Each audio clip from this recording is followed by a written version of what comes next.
आपसे ऐसा अपराध बन गया है, इसका कोई काट नहीं है, जैसे गुरुद्रोह का कोई काट नहीं है, बिना कुछ प्रायश्चित के पाप नष्ट करने का उपाय है। श्रीपाद बता रहे हैं, थोड़ी दिन आपको लगेगा, इसके बाद उसका पूरा सर्वनाश हो जाएगा।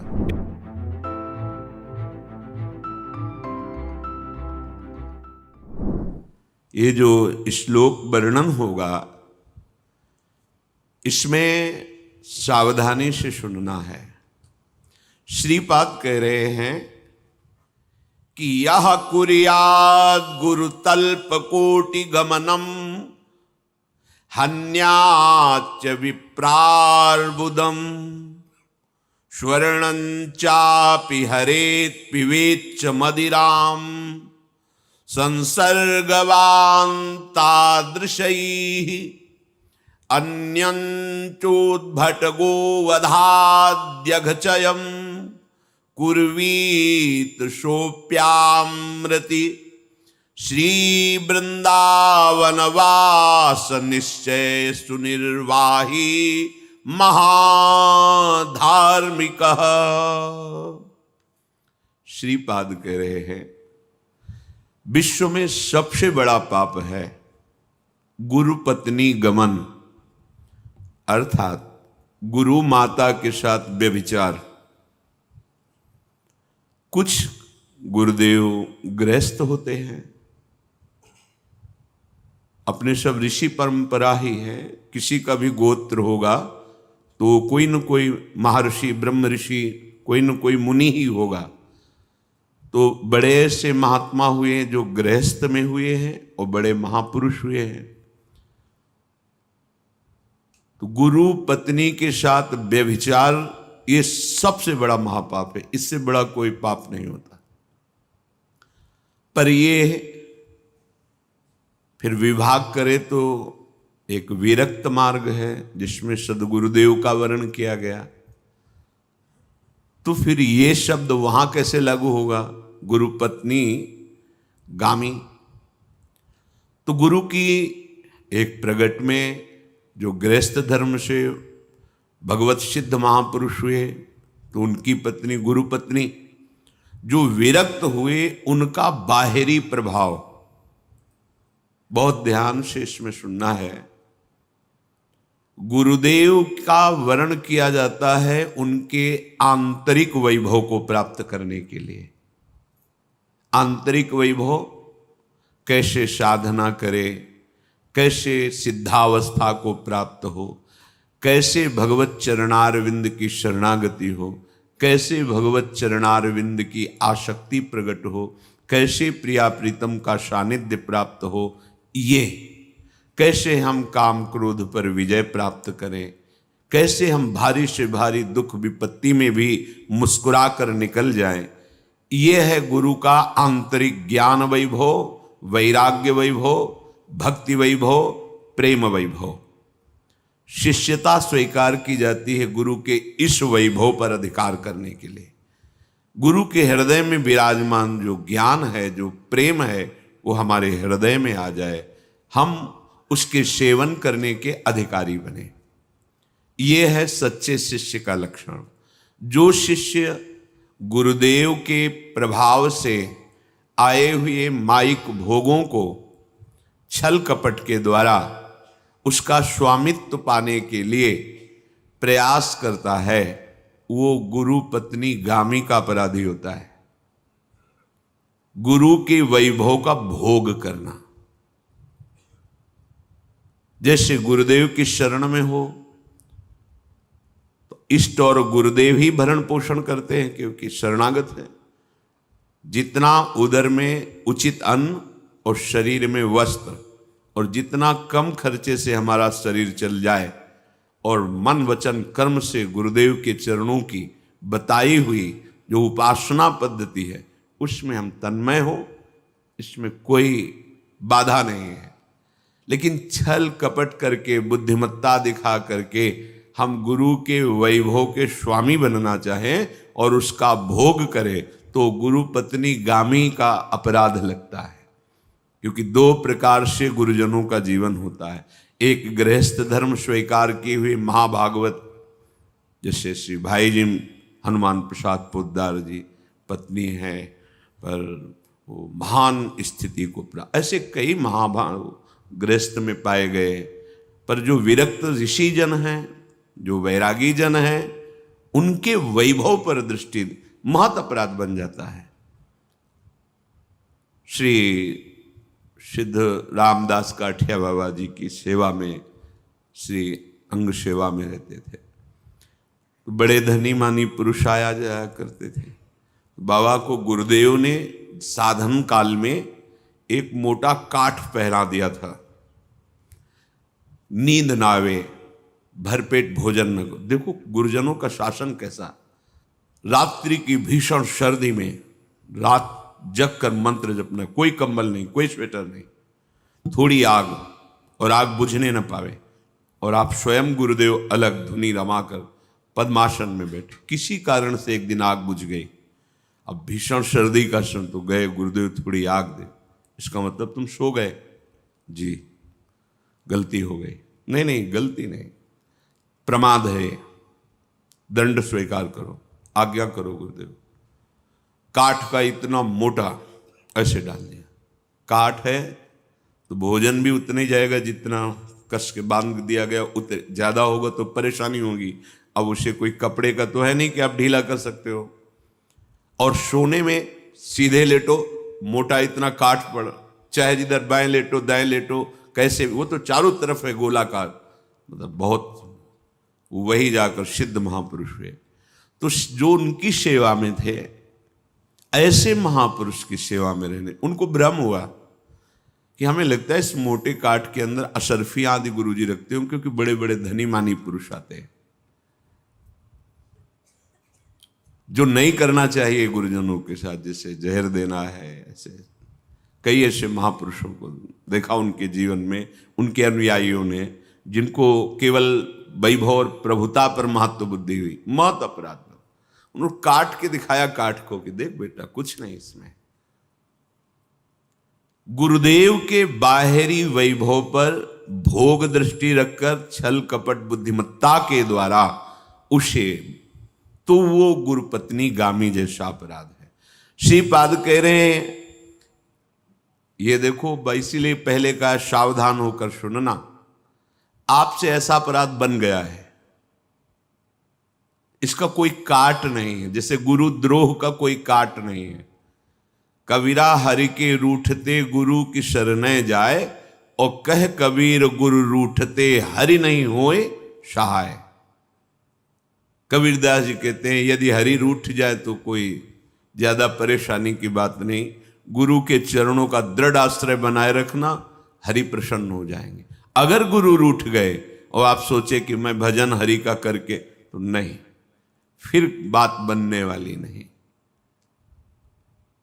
गुरु पत्नी गामी हो, हन्याच विप्रार बुदम, करोड़ों ब्राह्मणों की हत्या किए हो, ये महत पापों में आते। ब्रह्म हत्या ये महत पापों में आती है। बहुत सरल शब्दों में भगवान श्री राम की बात गोस्वामी तुलसीदास, कोटि विप्र बदला गए जाहू, आए शरण तजऊ नहीं ताहू। ये सब बातें ध्यान से समझिए। आज सत्संग सुना और आपको लगा अरे ऐसी गलती, अब लो नशानी अब ना, ये उनके लिए है। ये नहीं कि आप सुन के पता चला कि ऐसे महत् पाप करने वाले के लिए भी बिना कुछ प्रायश्चित के पाप नष्ट करने का उपाय है, श्रीपाद बता रहे हैं। तो आप मनमानी करें फिर इस, नहीं, ये शब्द कान में आपके पड़े, अभी तक आपको इतना पता नहीं था कि ऐसे भयानक पाप होते हैं, और अब आपको जलन हुई कि ये तो बहुत दुर्गति कराएंगे, तो अब लो नशानी अब ना, आज तक किया, हरि शरणम अब नहीं करूंगा, बस उसके लिए बात है। कह रहे स्वर्णंचापि हरेत, स्वर्ण चोरी बहुत बड़ा पाप है। किसी की जैसे स्वर्ण की जंजीर खींचते हैं, या किसी के लॉकर तोड़कर ले जाते हैं, या ऐसे बड़ी दुर्गति होती है। शास्त्रीय विधान है, एक कानून है, ये अखिल ब्रह्मांडों का कानून है। जैसे भारत का अलग कानून है, अन्य देशों का अलग अलग कानून है, पर समस्त विश्व ब्रह्मांड का कानून ये भगवत वाणी, भगवत महापुरुषों की वाणी, ये अनंत ब्रह्मांडों का कानून है। कहीं भी करोगे। इतना सुंदर चंद्रमा आज भी कलंकित है। गलत किया, गुरुपत्नी गामी गलत किया, आज भी उनकी निंदा होती है। वही कलंक उनको आज भी, नहीं तो इतने सुंदर चंद्रमा है, पर उनके माथे पे कलंक है कि उन्होंने ऐसा किया। स्वर्णं चापि, कभी ऐसी भूल मत करना। तुम्हारे कुल में जो परंपरा से संपत्ति चल रही है उसका भी नाश हो जाएगा अगर आपने किसी की स्वर्ण चोरी की। ये कानून है, ये धर्म मर्यादा बनाई गई। स्वर्णं चापि हरेत, किसी की भी स्वर्ण चोरी नहीं। कोई भी किसी भी प्रकार से संपत्ति धन का जो अपहरण करता है, थोड़ी दिन आपको लगेगा, इसके बाद उसका पूरा सर्वनाश हो जाएगा। ये देखा है, पूरा सर्वनाश हो जाएगा। मनमानी आचरण करने वाला नष्ट हो जाता है, धर्म पूर्वक चलने वाला दीपक की तरह जलेगा, लेकिन कुल परंपरागत वो सुखी रहेगा।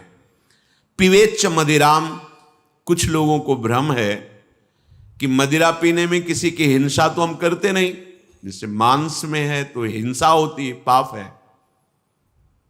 मदिरा को क्यों रोका जाता है? शास्त्रीय विधान है। ये घोर तमोगुणी राक्षसी प्रवृत्ति प्रकट करती है, आपके पुण्यों का नाश करती है, आपके स्वास्थ्य का नाश करती है, आपकी बुद्धि का नाश करती। कहीं किसी भी तरह से 1% भी, ना लोक ना परलोक, कहीं भी यह हितकर नहीं है मदिरा। किसी को ऐसा अनुभव हुआ हो कि मदिरा पीकर मैं बहुत स्वस्थ हुआ, मेरी बुद्धि बहुत प्रवीण हुई, तो आप बताइए। उस अखिल ब्रह्मांडों के कानून में इसका निषेध किया गया है। कुछ लोग उदाहरण देने लगते हैं कि आप मदिरा का निषेध करते हैं, लेकिन अल्कोहल तो औषधि में भी पड़ता है, होम्योपैथिक औषधि, अन्य औषधियों में पड़ता है। जहर भी तो है ना, उसको भी शोध कर औषधियों में डाला जाता है। बड़े बड़े दम आदि बीमारियों के जो ये धतूर है, कई तरह के ऐसे जहर हैं जिनसे बड़े बड़े रोगों के नाश करने की औषधि। आप ऐसे पाओगे मर जाओगे, लेकिन जब वैद्य शोध के देता है तो औषधि हो, वो पवित्र मानी जाती है।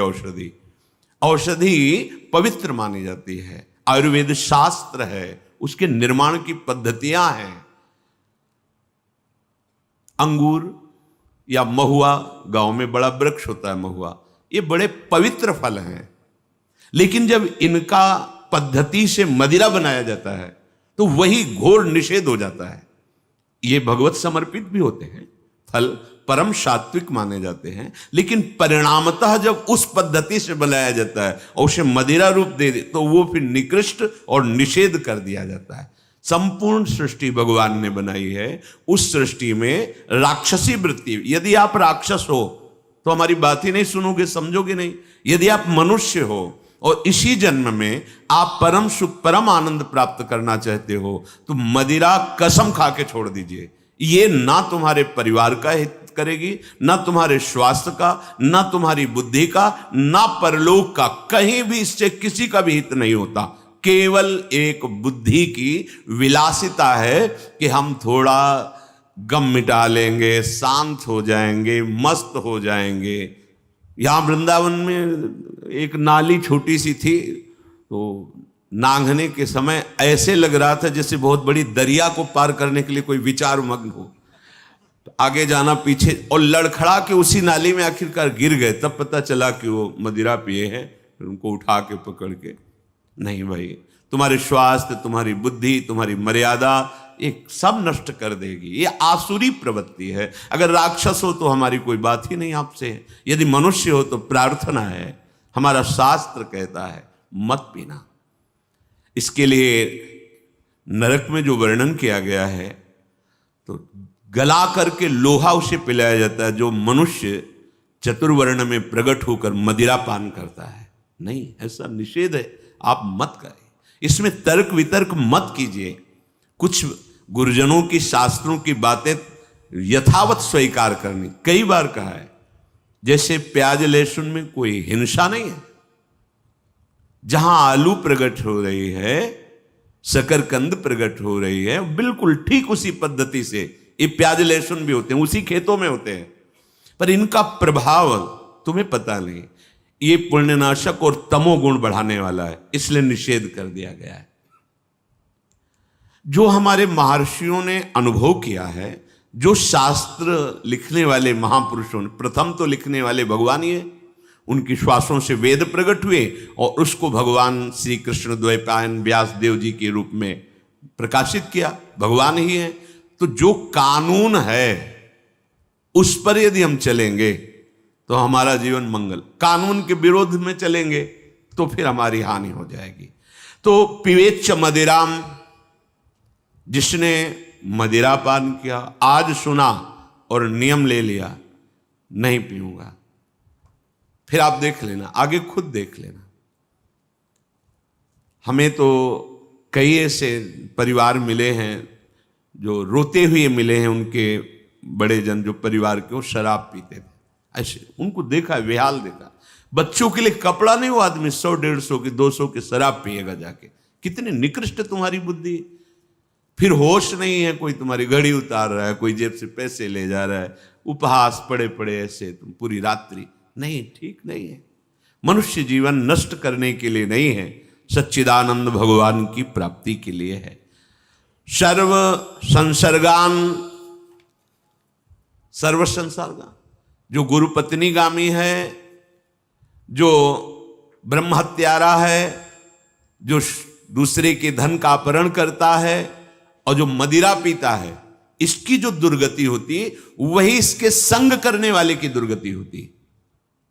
आपने ब्रह्म हत्या नहीं की, आपने ये अपराध नहीं किया, आपने शराब नहीं पी, लेकिन आप इनका संग कर रहे हैं, उनके साथ बैठे हैं, तो संसर्गान तादृशी, उसकी दुर्गति वैसे ही होगी। अब इसका विपरीत पक्ष ले लीजिए। यदि आप साधु संग करते हैं, आप साधु नहीं हैं, आप साधु संग करते हैं, सत्संग सुनते हैं, आप गृहस्थ में हैं, संसार में हैं, आपकी गति वही होगी जो एक साधु की गति होती है। जैसे आप शराब नहीं पीते, व्यभिचार नहीं करते, धन चोरी नहीं करते, लेकिन ऐसे लोगों का संग करते हैं, तो आपकी तादृश ही संसर्गान, उस दोष के कारण आपकी दुर्गति होगी। हमने गांव में देखा है, जिससे कोई जुआ खेल रहे हैं तो 10 लोग खेल रहे हैं तो 20 लोग खड़े देख रहे हैं। तो जो हमारे कानून विभाग के जन जाते हैं ना, तो पहला डंडा देखने वालों के पीछे पड़ता है, और जब उनको पकड़े भागे, बोले हम तो देख क्यों रहे थे, यहां क्यों थे, खेल, वो भी जान रहे कि खेल नहीं रहे, लेकिन डंडा पड़ेगा, पिटाई होगी, पकड़े जाओ, क्यों, तुम देख रहे थे। तुम्हारा मनुष्य जन परहित शरीर से धर्म नहीं भाई। तो संसर्गान तादृशी, ऐसे लोगों का संग करने वाले की भी वही दुर्दशा होती है। अन्यं चोद्भट, और भी बड़े बड़े महान पाप, गोवधाद्य घयं चयम कुर्वीत सोप्यामृति, महापापों में गौहत्या भी आते हैं। अगर कहीं ऐसे पाप हैं, अब आपने सत्संग सुना, वो आपको लगा कि अब कैसे तो मांस खाया, मदिरा पिया, व्यभिचार किया, ये सब गंदे काम हो गए, अब क्या करूं। तो श्रीपाद कह रहे एक उपाय है केवल। जैसे कोई कह दे कि अब आप संयम नियम से रहो, भजन करो, शास्त्र, नहीं होगा उससे। पापवंत कर सहज स्वभाव, भजन मोर ते भाव न काऊ। बातें चाहे बना लो, हृदय तुम्हारा मलिन हो गया है पापाचरण करते हुए, तो उपाय क्या है? क्या इसका निस्तार नहीं हो सकता? क्या वो निष्पाप नहीं हो सकता? उसका कल्याण नहीं हो सकता? बोले निश्चित हो जाएगा कल्याण। भगवान ने भी कहा है, अपिचित सुदुराचारो, भारी सांगो पांग पापाचरण करने वाला भी यदि मेरी शरण में आ जाए, अनन्य भाग, बस प्रभु के सिवा मेरा कोई कल्याण निस्तार नहीं कर सकता। हे नाथ, मैं आपकी शरण, प्रभु का आश्रय। यहां श्रीपाद करे, श्री वृंदावनवास निश्चय सुनिर्वाही महाधार्मिक क्षिप्रम भवति धर्मात्मा। इसी अपिचे सुदुराचारो क्षिप्रम भवति धर्म, बहुत शीघ्र उसे मैं धर्मात्मा बना दूंगा, महात्मा बना दूंगा। संसार भले दृष्टि से देखे ये वही है जो पहले शराब पी, अब नहीं, अब नया जन्म हो गया, भगवान की शरणागति ले ली, अब वो महात्मा बन जाए। भगवान इसीलिए आदेश करते हैं कि उसे महात्मा मानो। अपिचे सुदुराचारो भजते माम अनन्य भाग साधुरेव समंतव्य, मंतव्य मेरी आज्ञा है, अब मानो, क्योंकि मैं उसे महात्मा बनाऊंगा। करूं सद्यते साधु समाना। राष्ट्रपति ने माफ कर दिया, सब खत्म, सारी वकालत, सब जज का न्याय सब एक तरफ रह गया। राष्ट्रपति ने कृपा करके माफ कर दिया, माफ हो गया।